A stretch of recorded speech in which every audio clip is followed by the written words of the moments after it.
Maranatha, Tuhan Yesus segera datang. Saya Pendeta Wanda Dumais dari BIC Sydney, Australia. Saudara yang dikasihi Tuhan, Paulus pernah memberikan kepada kita satu jaminan mengenai orang-orang percaya yang telah meninggal dunia. Saya akan berikan kepada saudara ayat-ayat yang berhubungan dengan hal tersebut, dan ayat-ayat tersebut akan kita baca bersama-sama. Dalam 1 Tesalonika 4 ayat 13 dikatakan, selanjutnya kami tidak mau saudara-saudara bahwa kamu tidak mengetahui tentang mereka yang meninggal, supaya kamu jangan berduka cita seperti orang-orang lain yang tidak mempunyai pengharapan. Saudara, orang-orang yang meninggal di dalam Tuhan, sesungguhnya kita mengetahui kemana mereka pergi. Kalau kita mempelajari pernyataan Paulus di dalam ayat yang barusan kita baca ini, mengapa Paulus katakan kita jangan berduka cita? Karena orang-orang yang mati atau meninggal di dalam Tuhan adalah orang-orang yang mempunyai pengharapan di dalam Tuhan. Ayat ini banyak sekali disampaikan di dalam kebaktian-kebaktian penguburan. Orang yang tidak mempunyai pengharapan adalah orang yang meninggal di luar Tuhan Yesus. Mereka yang tidak percaya kepada Tuhan Yesus. Tetapi di sini Paulus katakan, kita harus mengetahui seperti apa yang akan terjadi kepada mereka yang mati di dalam Tuhan. Saudara yang dikasihi Tuhan, bahwa orang-orang yang mati di dalam Tuhan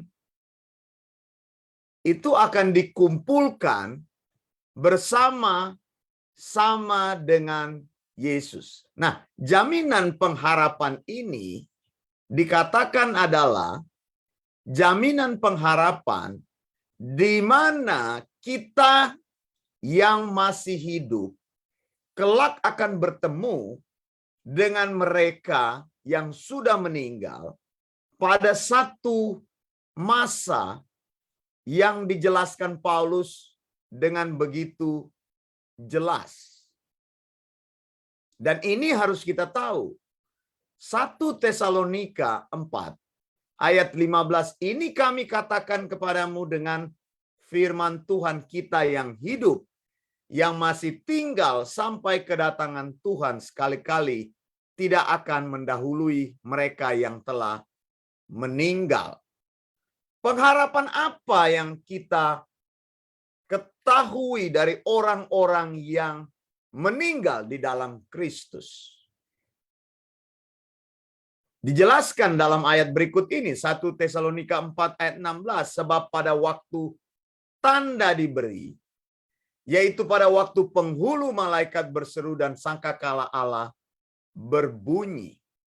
Jadi ada tanda yang pertama, dan yang kedua ada seruan yang kuat dari archangel, dari penghulu malaikat.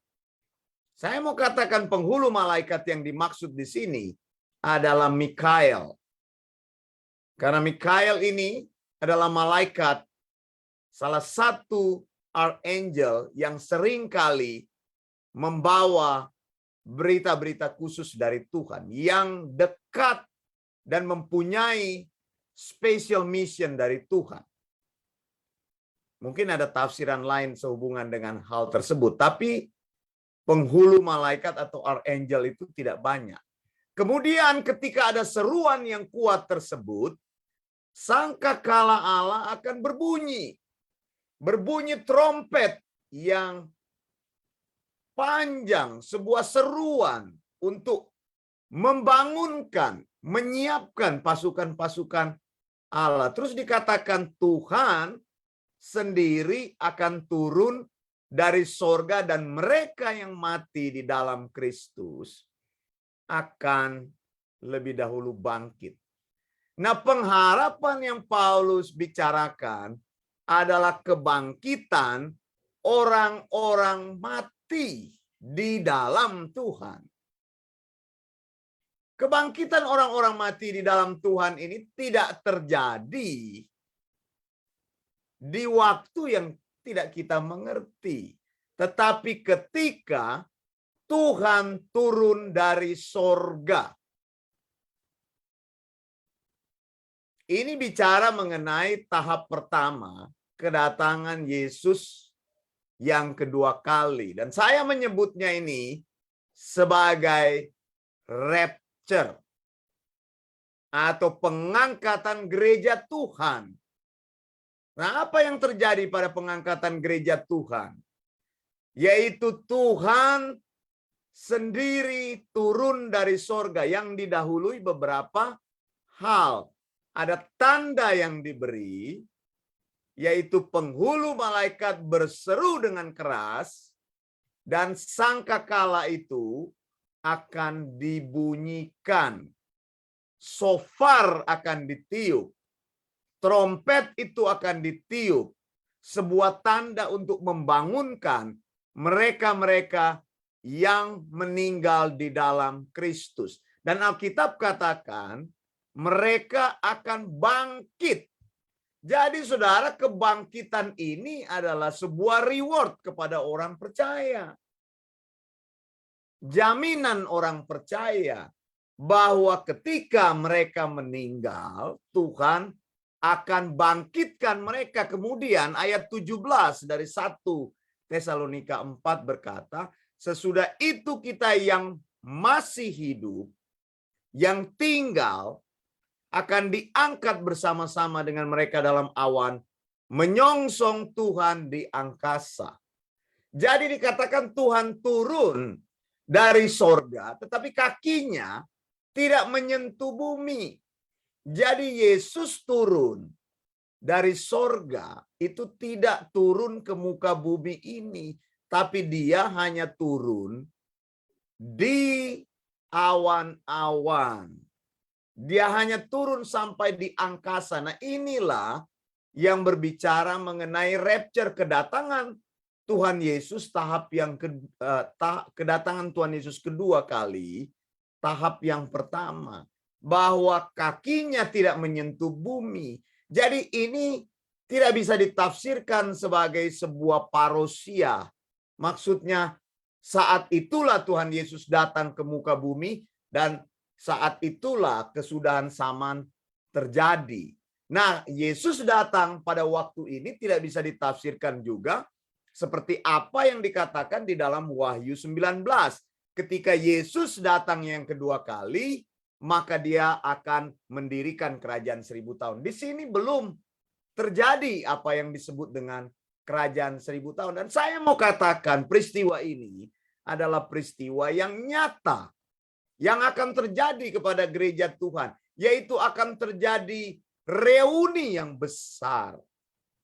Nah, saya mau katakan bahwa kita menaruh pengharapan untuk bertemu dengan saudara kita, dengan teman kita, dengan kekasih kita, siapapun orang yang kita kenal di dunia ini, yang percaya kepada Tuhan tetapi mereka sudah meninggal mendahului kita, kita akan bertemu dengan mereka pada saat rapture terjadi. Sekali lagi saya mau kasih tahu, kedatangan Tuhan Yesus yang kedua kali itu terbagi dua. Yang pertama adalah rapture, di mana Tuhan datang untuk menjemput gerejanya. Jadi orang-orang yang sudah mati di dalam Tuhan dan orang-orang yang pada waktu itu masih hidup, tapi mereka menjadi bagian dari orang-orang yang telah ditebus oleh Tuhan. Orang yang mati di dalam Tuhan akan bangkit. Diberikan oleh Tuhan tubuh yang baru. Jadi tubuh yang lama itu, tubuh yang terdiri dari darah dan daging itu sudah hancur. Tertinggal di dalam kuburan. Tetapi dia masih mempunyai roh yang dihidupkan oleh Tuhan. Dan untuk bertemu dengan Tuhan, maka roh tersebut harus diberikan tubuh yang baru. Diberikan tubuh kebangkitan. Diberikan tubuh kemuliaan. Supaya bisa bertemu dengan Tuhan. Jadi sudah klop menjadi tubuh yang sempurna. Ada rohnya di situ dan ada tubuh kemuliaan di situ, tubuh kebangkitan yang sempurna. Mereka akan terlihat seperti manusia yang sangat normal dan bertemu dengan Tuhan yang kita idam-idamkan selama ini tidak pernah melihat Tuhan, ya. Kalau ada orang mimpi bertemu dengan Tuhan, itu bohong. Kita sendiri tidak pernah melihat mukanya Yesus karena kita tidak pernah bertemu dengan Yesus. Kita hanya tahu mukanya Yesus kalau ditanya seperti di gambar-gambar. Tapi gambar-gambar itu adalah gambaran dari manusia yang pada waktu itu tidak ada sama sekali contoh gambar dari Yesus. Karena orang Yahudi dilarang untuk menggambar wajahnya. Sampai pada abad ke-6, itu belum ada gambarnya, baru muncul di abad ke-6 gitu. Abad ke-3 mulai muncul satu demi satu. Jadi tidak ada gambar Yesus. Dan Alkitab katakan pada waktu rapture terjadi, kita yang masih hidup ya, mengacu kepada orang yang masih hidup. Pada waktu itu, saya tidak tahu apakah kita masih hidup atau kita sudah tidak ada. Orang tersebut akan diangkat. Tapi sebelum diangkat tubuhnya akan diubah. Jadi tidak melewati kematian. Di sini ada dua hal yang kita bisa lihat. Ketika rapture terjadi, Tuhan Yesus datang untuk menjemput gerejanya. Maka akan terjadi dua hal. Yang mati akan bangkit. Orang yang masih hidup akan diubah. Mereka tidak melalui kematian. Tapi langsung bertemu dengan Tuhan. Nah, saudara, inilah pengharapan yang dibicarakan oleh Paulus. Jaminan orang percaya. Nah, saudara harus memandang hal ini seperti apa yang Alkitab katakan. Pada waktu itu, kita bertemu dengan Tuhan yang kita kasihi. Kita melihat Dia. Kita melihat muka dengan muka. Kita bertemu dan memandang wajah Yesus. Nah, Alkitab katakan saat itu kita akan bersama-sama dengan Tuhan di dalam tubuh yang sudah diubahkan. Nah, ini makanya Paulus katakan satu adalah jaminan di sini, saudara. Bahwa kita tidak boleh berduka cita karena ada pengharapan yang Tuhan sediakan bagi orang-orang yang meninggal. Jadi reuni pertama terjadi itu pada saat rapture. Makanya kalau ada orang yang meninggal, kita akan katakan kepada dia, apabila orang itu meninggal di dalam Tuhan, sampai bertemu saat rapture, bukan Yerusalem baru. Ini tidak menunjuk kepada Yerusalem baru. Yerusalem baru itu nanti. Rapture ini akan membawa gereja naik ke surga dan kemudian akan terjadi tribulasi selama 7 tahun masa kesengsaraan. Jadi gereja akan melewatkan masa itu karena gereja tidak akan mengalami masa penghukuman. Tribulasi itu adalah masa penghukuman Tuhan untuk bumi ini. Ya, buat apa gereja melewati masa tribulasi kalau gereja sudah bersama dengan Tuhan? Tribulasi itu kekacauan masa penghukuman yang ditimbulkan oleh Tuhan untuk menghukum penduduk bumi yang tidak percaya kepada Tuhan. Kita yang ada di dalam Tuhan, kita diluputkan dari hukuman itu. Itu sebabnya kita tidak mengalami.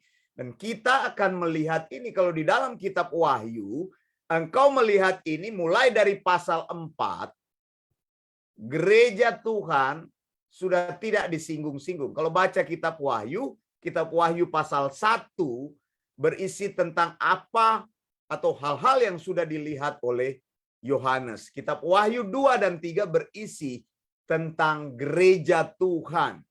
Apa yang saat itu sedang terjadi. Nah, masuk kepada Wahyu 4 sampai Wahyu 22 bercerita tentang masa yang akan datang. Kalau kita baca kitab Wahyu, mulai pasal 4, tidak ada lagi gereja disebut-sebut berada di muka bumi ini. Karena gereja sudah naik. Begitu. Nanti di dalam Wahyu pasal 6, itu disitulah dimulai yang disebut dengan pembukaan meterai, kemudian disebut dengan tribulasi. Tribulasi terjadi di situ. Nah, saudara yang dikasihi Tuhan, jadi saya mau berikan kepada saudara pengharapan ini, bahwa kita akan mengalami reuni yang besar pada waktu itu. Pertemuan yang besar akan terjadi pada saat rapture. Engkau akan bertemu dengan siapapun saudaramu yang sudah meninggal mendahuluimu, meninggal di dalam Tuhan, orang yang sudah ditebus oleh Tuhan. Jadi saat itu mereka yang mati di dalam Tuhan dibangkitkan oleh Tuhan, dan kita yang masih hidup diubahkan Tuhan, diangkat dalam tubuh yang sudah diubahkan. Jadi dua-duanya mengalami tubuh baru. Ini bukan di dalam roh, saudara. Tidak. Manusia yang sempurna pada waktu itu. Jadi ketika kita bertemu dengan Tuhan, memang kita diharapkan bertemu dalam tubuh yang sempurna.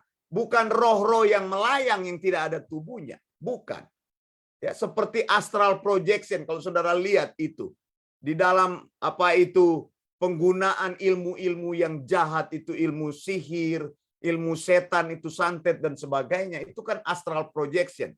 Ada banyak orang berkata dia melihat hantu, dia melihat setan, melihat kuntilanak, dia melihat gondoruo dan sebagainya. Itu kan penampakan itu adalah roh-roh astral yang tidak mempunyai tubuh. Karena itu memang roh-roh jahat yang berkeliaran dan sebagainya. Tapi ketika kita bertemu dengan Tuhan, kita bukan tubuh yang bukan roh yang berkeliaran tidak mempunyai tubuh. Kita mempunyai tubuh. Tuhan memberikan kita tubuh yang baru, tubuh kemuliaan. Sehingga apa yang engkau lihat di muka bumi ini sama seperti yang engkau lihat di dalam kekekalan tersebut. Ketika bertemu dengan Yesus, kita melihat Yesus dalam tubuhnya yang sempurna. Dan saya akan melihat orang-orang yang saya kasih, yang sudah pergi mendahului saya, yang saya percaya mereka mengalami penebusan oleh Tuhan. Dan mereka akan dibangkitkan dan mengalami sebuah tubuh yang sempurna. Itulah reuni besar. Sekali lagi saya mau katakan, kalau ada orang yang meninggal, jangan katakan sampai bertemu di Yerusalem baru. Bukan Yerusalem baru tempat kita bertemu dengan mereka. Kita akan bertemu muka dengan orang yang sudah meninggal di dalam Tuhan, dengan Yesus yang kita kasih, di mana pada saat rapture terjadi. Ketika tanda diberi, penghulu malaikat akan berseru, berteriak dengan suara yang keras, kemudian shofar dibunyikan, tanda Tuhan memanggil semua pasukannya untuk naik, sebab sudah akan tiba masa tribulasi itu. Orang yang mati lebih dulu akan bangkit, mereka akan keluar untuk bertemu dengan Tuhan, jadi rohnya akan disempurnakan. Kemudian kita yang ada di dalam tubuh jasmani atau siapapun saat itu yang masih ada dalam tubuh jasmani, tubuhnya akan diubahkan, akan disempurnakan menjadi tubuh yang sempurna, tubuh kemuliaan, bertemu dengan Tuhan. Dan itulah pertemuan yang besar, itulah reuni yang besar. Kita bertemu dengan semua orang percaya, kita bertemu dengan Tuhan yang kita kasihi. Saya Pendeta Wanda Dumais dari BIC Sydney, Australia, dan ITS Eleos Theological School. Maranatha, Tuhan Yesus segera datang. Blessings.